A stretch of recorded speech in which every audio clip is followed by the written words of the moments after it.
কোটি টাকার মালিক দেখো অভাব হয় না দূর, কোটি টাকার মালিক দেখো অভাব হয় না দূর, গরিব ঘুমাই গাছতলাতে মনটা বাহাদুর। ফিরাউনের লাশটি দেখো মিশর জাদুঘরে, খাই না পোকা মাকড় তোর সবাই ঘৃণা করে। আরে ভোগ বিলাসের বাড়ি গাড়ি সবই পড়ে রয়, থাকতে সবাই স্মরণ করো আল্লাহ আমার রব। আমাদের রবকে ছেড়ে জংলায় চলে গেছে। এখন তার লোকজনে খোঁজাখুঁজি করতেছে, গেল ভাই আমাদের বাচ্চা, কোথায় গেলেন বাচ্চা? দেখো কোথায় গেছে, রাজ দরবার ছেড়ে দিয়ে কোথায় গেছে দেখো। সবাই খুঁজতে বের হয়ে গেছে গো, খুঁজতে খুঁজতে বাচ্চা হারুন আর রশিদ এক পর্যায়ে দেখতেছি জংলায় সিজদায় পড়ে পড়ে কাঁদতেছে। বাচ্চা গো আপনি কেন কাঁদেন, কারণ কি, কিসের জন্য কাঁদেন, কি জন্য কাঁদেন, কারণ কি, কি হয়েছে? সিজদায় পড়ে রাজ দরবার ছেড়ে দিয়ে আপনি জঙ্গলে আসছেন, কারণ কি?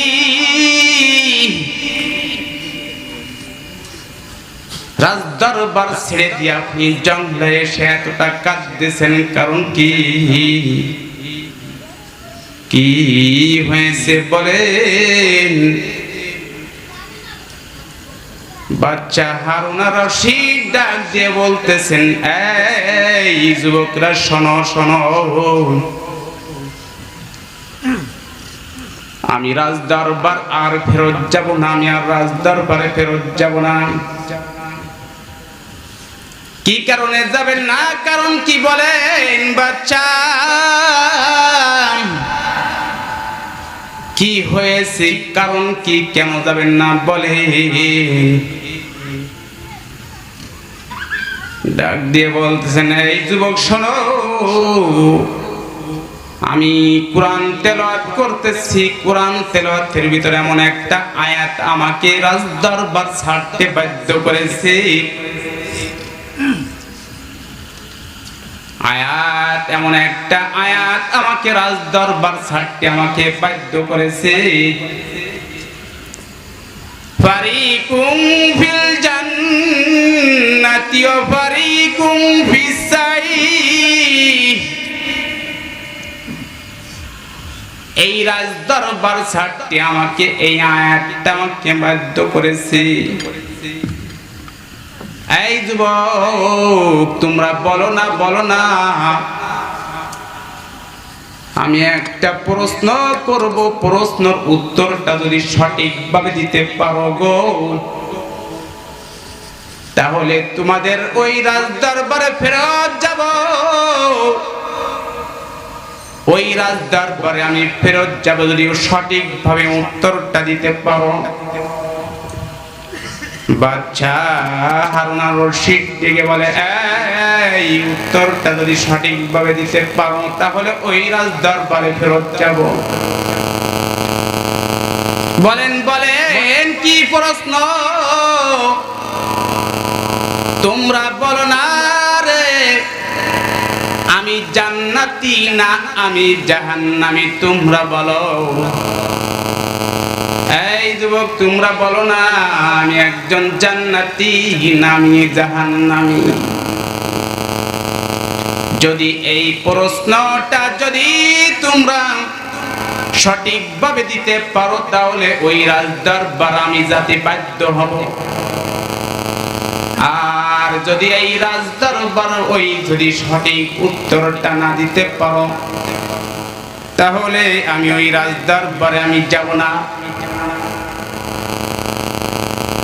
যুবকরা চোখের পানি ছেড়ে দিয়ে বাচ্চা হারুন আর রশিদের পাশে বসে বসে কাঁদতেছে। ওগো বাচ্চা রে, আপনার রাজ দরবারে আমরাও যেতে রাজি না, আমরাও যাব না। কারণ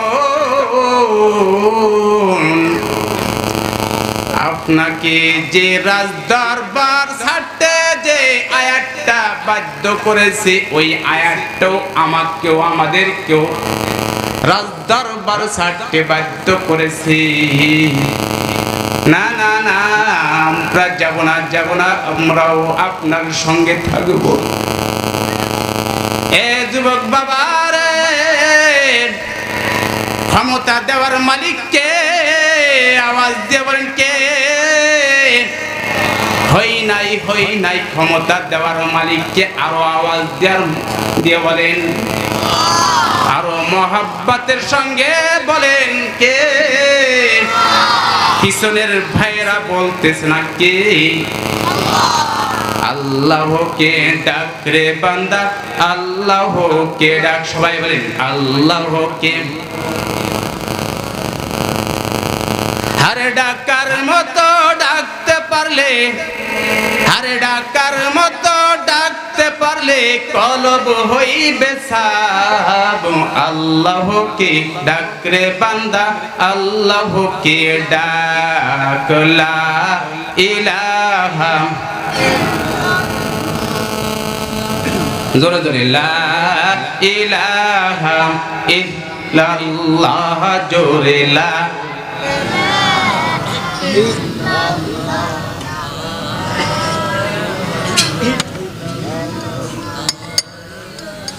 ও জাহানের মালিক তুমি, দু জাহানের বাদশাহ।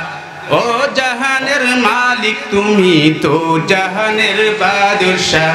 ও জাহানের মালিক তুমি, দু জাহানের বাদশাহ। গাই গুণগান তোমার নামে প্রতিটা মীমাংসা। চোরলা ইলাহা, লা ইলাহা, লা ইলাহা ইল্লাল্লাহু মুহাম্মাদুর রাসূলুল্লাহ।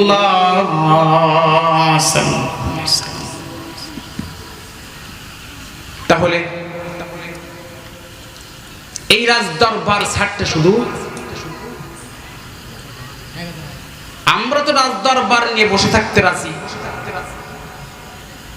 আর আল্লাহ ওয়ালারা রাজ দরবার কি তারা মনে করে একটা আমানাত হিসেবে তারা ব্যবহার করে।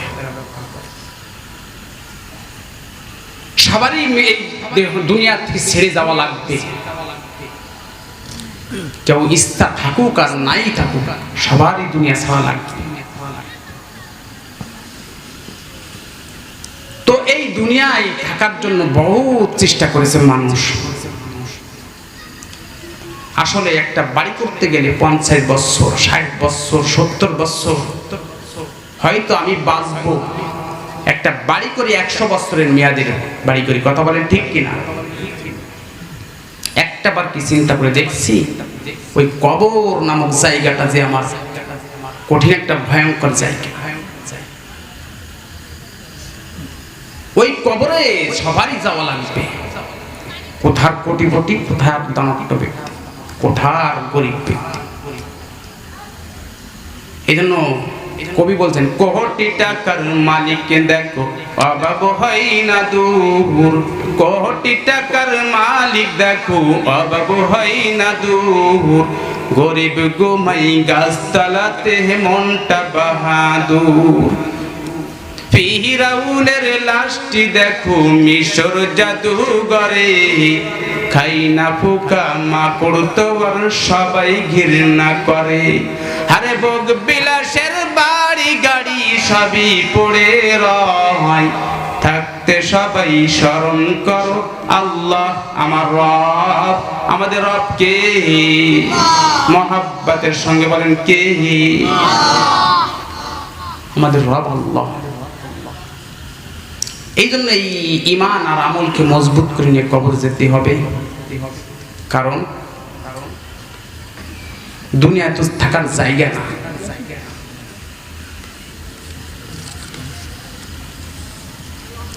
যাক আলহামদুলিল্লাহ, আমি তো চিন্তা করছিলাম এখন সিলের বোঝা কথার ভাড়া দিতে দিলাম না। 5 মিনিট হায়াত পেয়েছি, সুবহানাল্লাহ বলে। আজরাইল ডাক দিয়ে বলে, এই বক্তা, ওয়াজ করতেছো, তোমাকে কমিটি ওয়ালারা তোমাকে 5 মিনিট টাইম দিয়েছে, আমি মালাকুল মউত, আমি তোমাকে 1 মিনিট টাইম দেব না। কোনটাই কাজ হবে বলেন তো? আমি যদি বলি আমলিকের লোক, কোনটাই কাজ হবে না। আমি যদি বলি বিএনপির লোক, কোনো কাজ হবে না। আমি যদি বলি এই এলাকার মাতব্বর, কোনটাই কাজ হবে না। হবে বলেন তো? হবে না। এই জন্য 5 মিনিট টাইম পেয়েছি, তো হুজুরও আসতেছেন, গুরুত্বপূর্ণ হুজুর কথা বলবেন। আমি তো আসছি আপনাদের কাছে দোয়া নেওয়ার উদ্দেশ্যে। আমার বাসা চুলকাটি, সৈয়দপুর। তো সবারই একদিন এই কবরে যাওয়া লাগবে। কবরটা একটা ভয়ঙ্কর জায়গা। রাসূল বলছেন কোন কোন ব্যক্তির জন্য এই কবরটা একটা জাহান্নামের গর্ত হয়ে যাবে, আবার কোন কোন ব্যক্তির জন্য এই কবরটা একটা জান্নাতের বাগিচা হয়ে যাবে। হযরত উসমান রাদিয়াল্লাহু তাআলা আনহু কবর দেখলে চোখের পানি ছেড়ে দিয়ে ওয়াজহারে চোখের পানি ঝরতেন, ওয়াজহারে চোখের পানি ঝরতেন। লোকজন ডেকে বলে, উসমান, কারণ কি এত কাঁদো, কারণ কি হয়েছে? উসমান ডেকে বলে, ওই কবরটা কলি এমন একটা ভয়ঙ্কর জায়গা, ওই কবরে কলি আমার মতন যুবক মানুষ ওই কবরের ভিতরে একদিন কবরের ভিতর গেছে, আমার একদিন ওই কবরে যাওয়া লাগবে। সেদিন কলি কোনো মাতব্বরি, কোনো সরদারি, কোনো নেতাগিরিতে কাজ হবে না। কথা বলেন ঠিক কিনা? তো মেহমান আসছেন, মেহমানকে বসিয়ে রেখে কথা বলাটাও বিয়াদবি। যতটুকু কথা বলছিলাম আপনাদের মাঝে, আল্লাহ পাক এই কথার উপরে আমল করে চলার মতন তৌফিক দান করেন। সবাই বলেন আমিন। প্রধান অতিথি আসছেন, এরপর কথা বলবেন, আমিও স্টেজে থাকবো ইনশাআল্লাহ। ওয়ার সঙ্গতা বয়ান শুনলে আপনারা তো লস করবেন। ওই যে একজনে বিক্রি করতেছিল বাজারে, খাইলেও পস্তাবেন, না খাইলেও কি করবেন? পস্তাবেন। খাইলেও পস্তাবেন, না খাইলেও পস্তাবেন। তার মানে কি? আপনি এখানে চিন্তা করছে যে হুজুর মুরব্বি লাগতেছে, না কি আর ওয়াজ করবে না, বোঝা গেছে, তাই না? একটা ধারণা এসে গেছে কি ওয়াজ করবে না, সে তার মতো যুবক মানুষ এই ওয়াজ করতে পারবে না মোটামুটি। এখন বাড়ি থেকে যে নরম বিছানায় যে শুয়ে পড়ছেন, গরম লাগছে, শরীরটা একটা গরম গরম ভাব এসে গেছে, হুজুর যেই কণ্ঠ দিয়ে টান দিয়ে এলো, সে হারে ছাড়িয়ে দিয়ে চলে আসে, ভুল কাজ করলাম। এই জন্য খাইলেও পস্তাবেন, না খাইলেও পস্তাবেন। এই জন্য ওয়াজটা আমরা আজকে ধৈর্য ধারণ করে হুজুরের ওয়াজ শুনে বাসায় যাব, কে কে একটু দুটো হাত করে দেখাই। আজ যে হুজুর ওয়াজ শুনবেন না, সে এক হাত নামা ফেলাই, এক হাত নামান, বাম হাত নামাবেন যে শুনবেন না। আল্লাহ তাআলা কবুল করুন, সবাই আমিন। এক নম্বরে ছুটি নিয়ে গেলাম, কাজ হবে না। ওয়াদা করছেন কার সামনে? আমি কি জোর করছি? আমি তো জোর করেছি, হ্যাঁ আমিও সাথে উঠেছি। আমি যদি না উঠতাম তাহলে এক কথা ছিল যে না হুজুর ওঠেননি। আল্লাহ পাক আমাদেরকে দিনের জন্য কবুল করেন, সবাই বলেন আমিন।